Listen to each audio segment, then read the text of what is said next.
Ladies and gentlemen, welcome back. We just watched Scarlett win a kind of Zerg versus Zerg, and it's time to see her maybe do it again. Cats, it's Scarlett versus Ragnarok. Ragnarok, player confident enough to fly all the way from Korea to play in the open bracket. Yes. He has been a consistent ladder player for a long while, really not having the tournament results that he perhaps deserves. But all the Koreans know how good he is. Yeah, I mean, he recently went 2-3, second place in the Dragon Invitational, narrowly losing to Innovation, who's, of course, world-famous Terran. We have Ragnarok not just getting through the open bracket, but going into pools, then getting in top 2 in his pools. He fell to Violet in that Zerg vs. Zerg series, and I think that's the key data here. Violet plays kind of similarly to Scarlett in terms of how they transition. Yeah, I think so, actually. Violet played the exact same style that Scarlett was playing earlier with the Broodlords. Although he did it on Frost, not my favorite map to do it on, but that is a very interesting fact indeed. The players seem to be ready, Sean, so we will be jumping into this next CBC here very shortly. Yeah, it's Habitation Station, and on this map we've seen the Queen Zergling style really shine. The fact that it's a small walk distance, sure you can do Zergling aggression early, but you can also lumber your queens over there early. I mean, what are you thinking about the rise of this? What's the response? The response to the big queen push. I mean, that's tough. I think that was more of a response to the Mutalisks. So unless they're going Queen Roach, it should be okay if you're going Roach. I don't think this is the best map for Mutalisks, to be completely honest, but Scarlett seems to think it's pretty good. And yeah, I mean, there's a couple of chokes that if you can spine crawler them up, the Mutalist play can perhaps be justified, but you have like this much space of answering distance, and once both players have creep, the Roaches just teleport to each other's bases, basically. I feel like this is like a clear Roach Hydra map. I think so as well. I mean, imagine a map like Frost. You scout the Spire, you're like, it's going to be too late by the time I get there. Habitation Station, you scout the Spire, it could be nearly done. You can still move out on the map. Yeah, so I mean, Habitation Station, we have really not gotten the chance to see any standard ZVZ. You talked a little bit about the Roach Hydra as an opening, but what about the Ling Baneling openings? We've seen them pop up pretty frequently, but it seems like a little bit of the weaker maps to do that sort of aggression on. Yeah, I mean, a lot of it has been transitions from the early pools. We've seen early pools from one of the players almost nearly every time. Funnily enough, I haven't seen early pool against early pool yet, but it seems that one player always takes the role to go for that early pool, and the transition from there has to be linked. Yeah, give me what you think are maybe like the top 2 or 3 openings for players to do on this map, because I mean the early pool I think seems a little counterintuitive given the tight choke, but obviously as you said earlier, the rush distances are big. Yeah, the rush distance is the main component of why the early pool should work, and at the same time that's the main reason it's expected.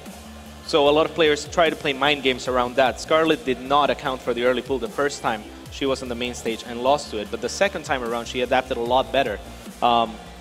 Regardless, I believe Life went for an early pool and managed to sounds like Life beat Scarlett in the first game, I believe, on Habitation Station, with a failed or not a failed 9 pool, but a 9 pool that was countered by the 15 pool of Scarlett. And I think that at least on paper, we'll likely see her do the 15 pool on this map. Think so. I mean, she did it in the last series. It was really the botched Zergling hit where one Baneling killed all the Zerglings, and Dongraegu was sort of swiftly in the lead from there.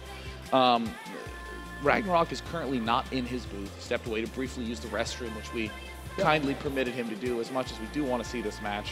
But we've seen Scarlett run the full gamut of the Mutalisk style, the Roach style, this Zergling armor upgrade. What do you think is going to have to be the key for Ragnarok if he wants to try to take Scarlett down? I think that the key from Ragnarok, if he has been watching Scarlett's games, is to identify whether she's going to go for Muta or Roach on this map. Traditionally, she's been going Muta here. And if she does, I think that she would be weak against something like what Dongraegu did with a +1 Carapace to keep the Muta on her side of the map and gain ground control. The links are still faster than the Muta. Now, what about if we get to the mid-game? Because when we looked at that match of Dongraegu versus Scarlett just now, it seemed like both of them were dead even, and then Scarlett just did a couple of steps to get the Infestors and the Spines and the early expand. What do you think is the error that Dongraegu made that Ragnarok needs to avoid? Is it transitioning to Infestors sooner? Is it expanding more aggressively? We talked about Dongraegu's style before as well. The thing is, Dongraegu has such good mechanics that he's used to you'll miss an inject and I'll kill you. You know, that's Dong Regu right there.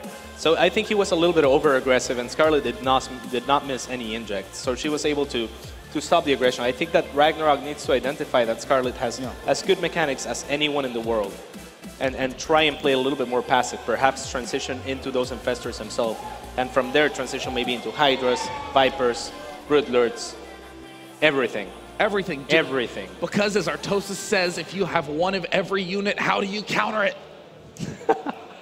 Looks like both players have said good luck, have fun. The countdown begins. We are in top 6. This is elimination match. Scarlett versus Ragnarok.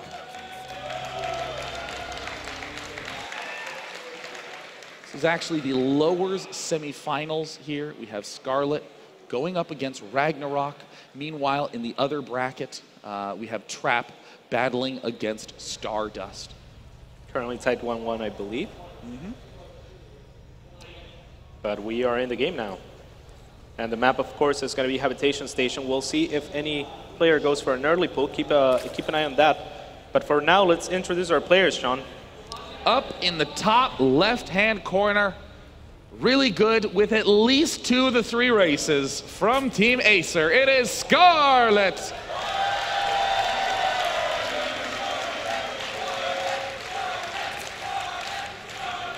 And in the opposing corner, so confident in his skills, he took a single ticket out here, all by himself to play in the open bracket.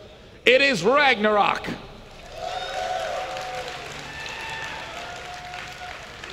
I don't think that can be stressed enough, how intimidating that must be to have not qualified for this tournament, to know that some of the best players are going to be in the open bracket, and to say, oh no, I'll fly out for that. Yeah, I'm going. Seems like a good build. It's a pretty good build indeed. And this time, talking about builds, we have no early pulls at all, Sean. So for the first time that I've seen on casted matches in this map during this tournament, there's no early pulls. I do expect both players to go for a 15 pull, most likely. I mean, I would love to see. Oh my God. Whoa.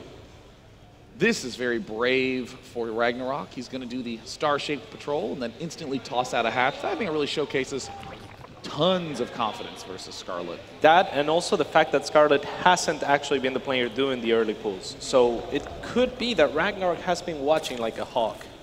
Yeah, Ragnarok could just be saying, you know what?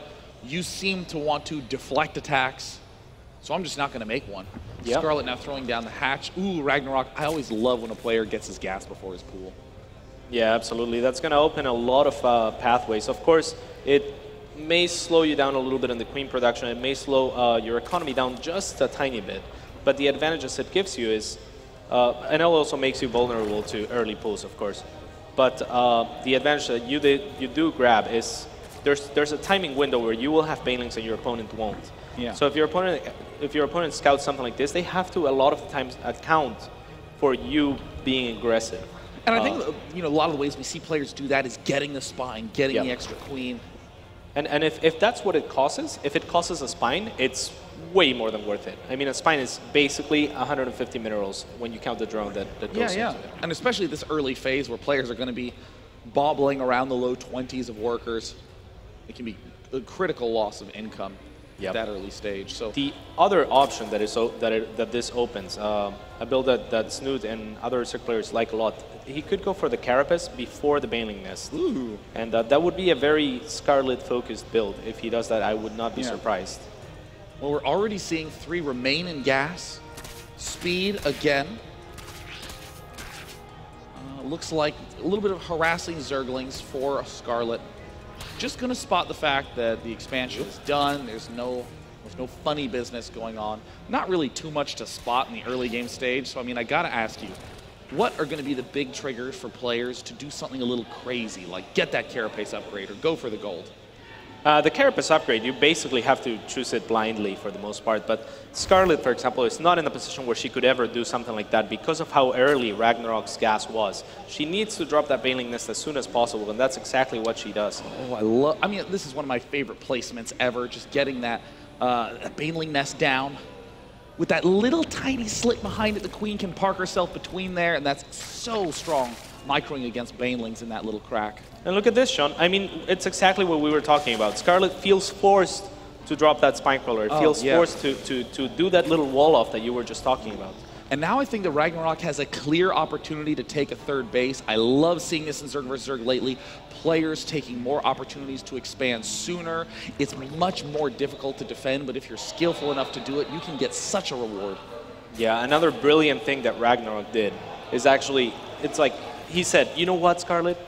I know that you know when I took my gas. So what I'm going to do is make a bailing nest because I think that you're expecting me to be the aggressor, and I'm not going to need that. I'm not going to be using it. Yeah, and the Roach Warren very quickly. Oh. Well, great. Both players electing to go into the late game, electing to do their next step plans. Scarlett has not revealed a layer, nor roaches, nor much of anything. Aha! I found it. It's a third base.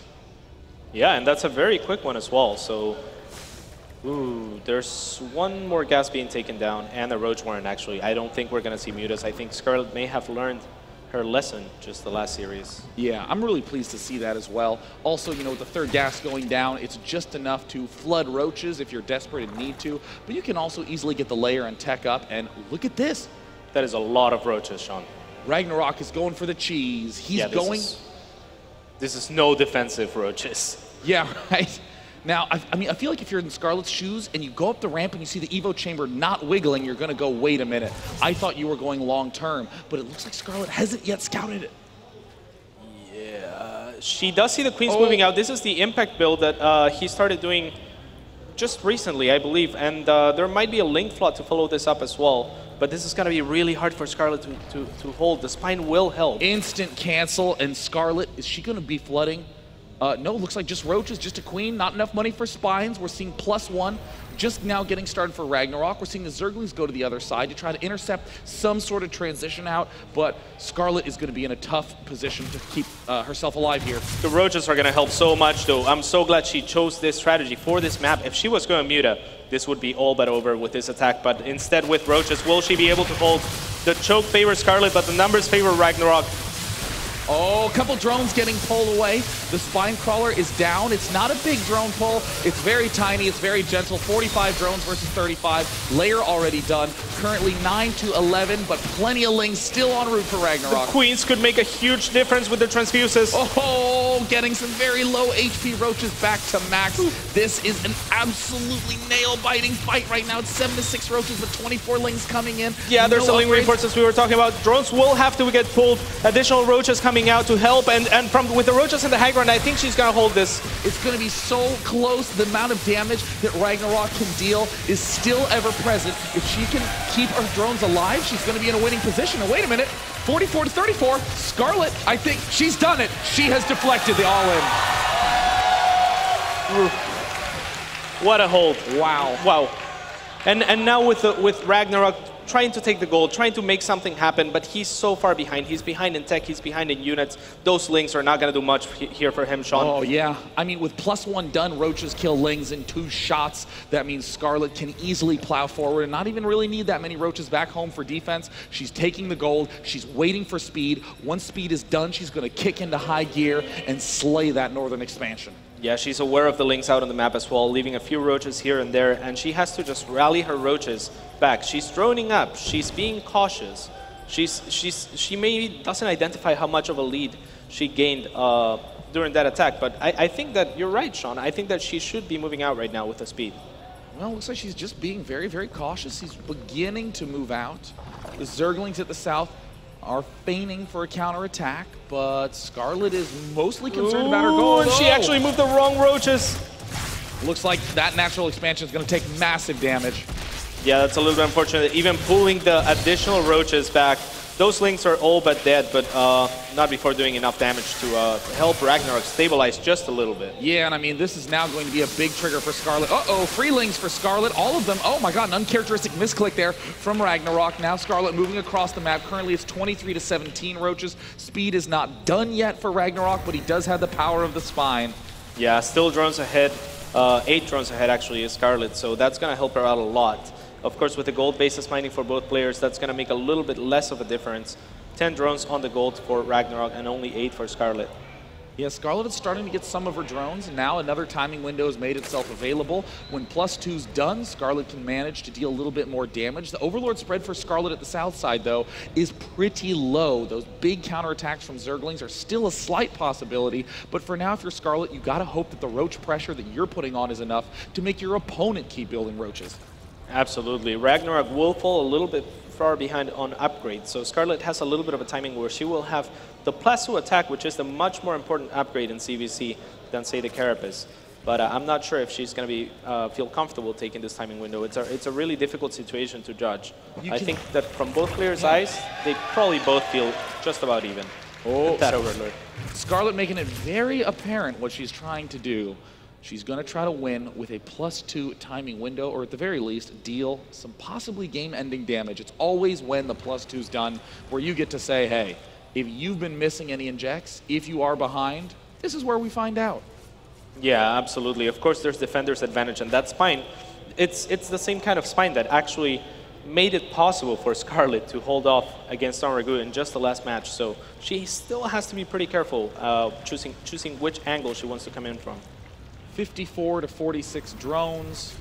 It's 49 to 44 Roaches. This spine crawler has a whole lot of pressure on it. It's got to perform big, continued contaminates on the +2. Scarlett might even just wait till she's maxed. Very nice, and the counterattack makes it worth it for Scarlett already. She's like, all right, you didn't pull many Roaches. I don't care, I killed enough drones. This is enough of an advantage right now for me, and look at this.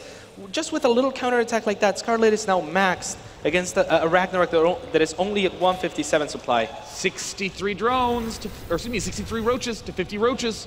Yeah, she's looking to trade. No matter what, she has to go in and trade right now. Good concave, good arc. Spine crawler's got to do a lot of work. It only gets 2 pokes and it falls. Uh-oh. Good concave for Ragnarok, but Scarlett charges forward. It's a deciding match. If Ragnarok can defend it, he can stay in this game. If not, he will fall to Scarlett. The supplies favor her tremendously. Down almost 20 Roaches as Ragnarok, and he GG's. Scarlett didn't even, or excuse me, Ragnarok didn't even wait for the battle to unfold. He knew that he was far behind, and when the big volley of Roaches came in, he said, look, we got to go on to game 2. You got me. I'm not interested in watching myself get picked apart.